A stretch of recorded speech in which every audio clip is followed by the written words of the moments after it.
Okay, video 3. Now, you're probably watching the Queen's speech. You're thinking, yeah, this isn't worth it. What can I do instead? What would be better than that? And this is it. This is watching my video again, right? So this is unemployment.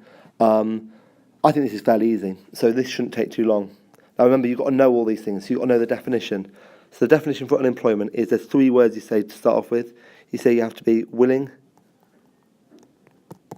able, and available. Probably good if you can actually spell available, but I'm not sure if that's right. But anyway, willing, able, and available to work, but you haven't got a job, and you're actively trying to seek a job, and then that's the definition. Now, I didn't really explain that very well, so I'll say it again. You'll be willing, able, and available to work, and actively seeking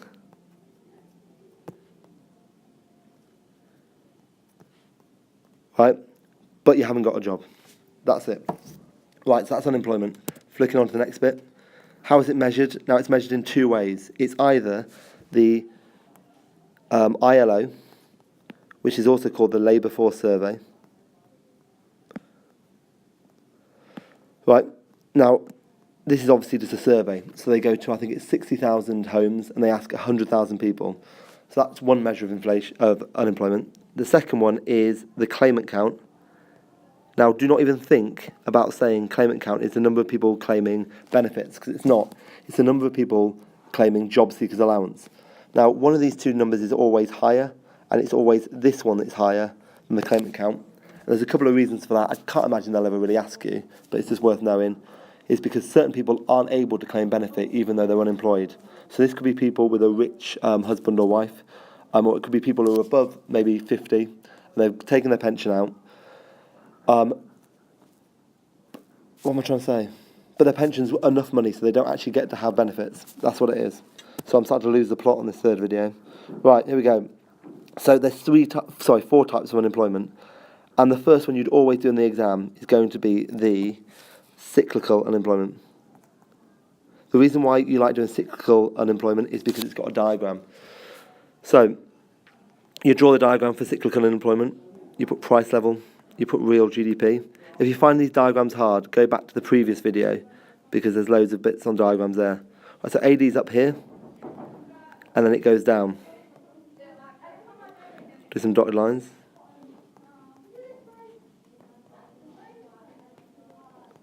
Right.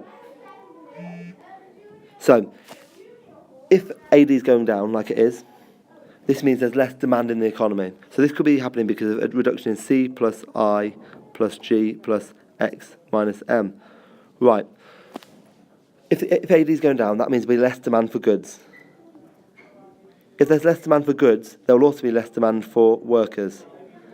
This is because demand for workers is derived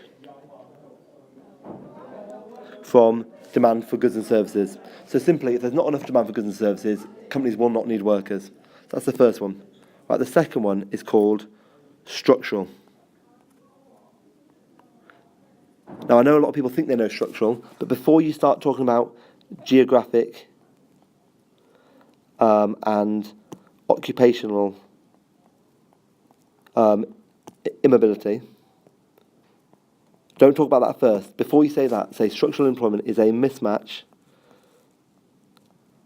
I can't spell mismatch. Right, it's a mismatch of people's skills compared to the jobs available. So it means that people are there, there are jobs available, but they haven't got the right skills. And there's 2 reasons why it could happen. It'd be because they're geographically or occupationally immobile. Geographic means they're in the wrong location. So, for example, there could be loads of jobs in London, but people might live in Hull, so they can't actually get to those jobs.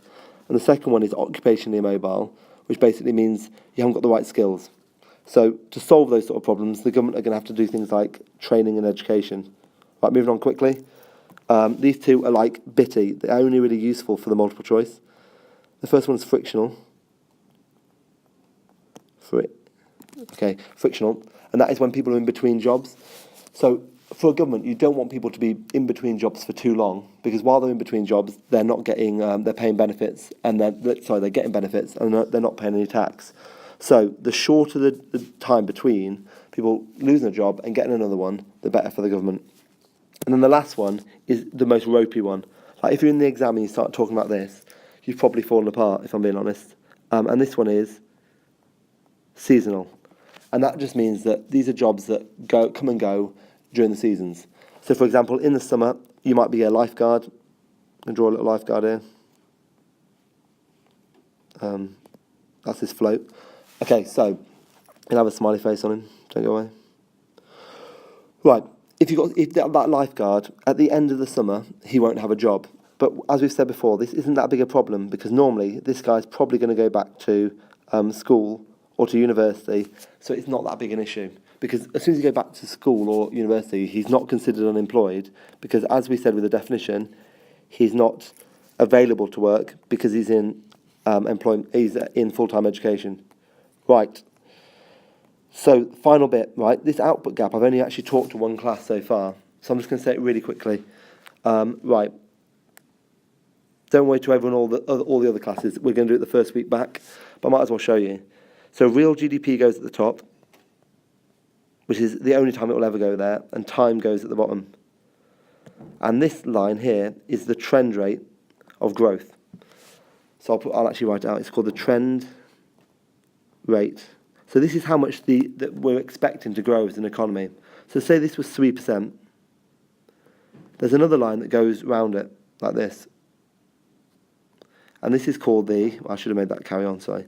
This is called the actual rate.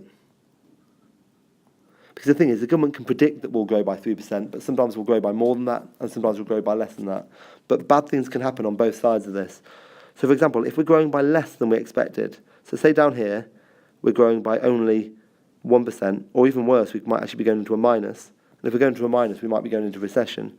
So if we're down here, it means that actually we're not growing as much as we thought we might. And normally this is because AD is quite low. So if we did it on a PPF, with capital goods and consumer goods, it means the economy would be here. So this point A here is the same as this point A here. So if the economy is not using its full capacity, certain bad things might be happening. And one of those bad things is unemployment. Because obviously, if we're not using all our resources, we don't need as many workers. So therefore, they call this a negative output gap. Right, for the positive output gap, watch the video now on inflation.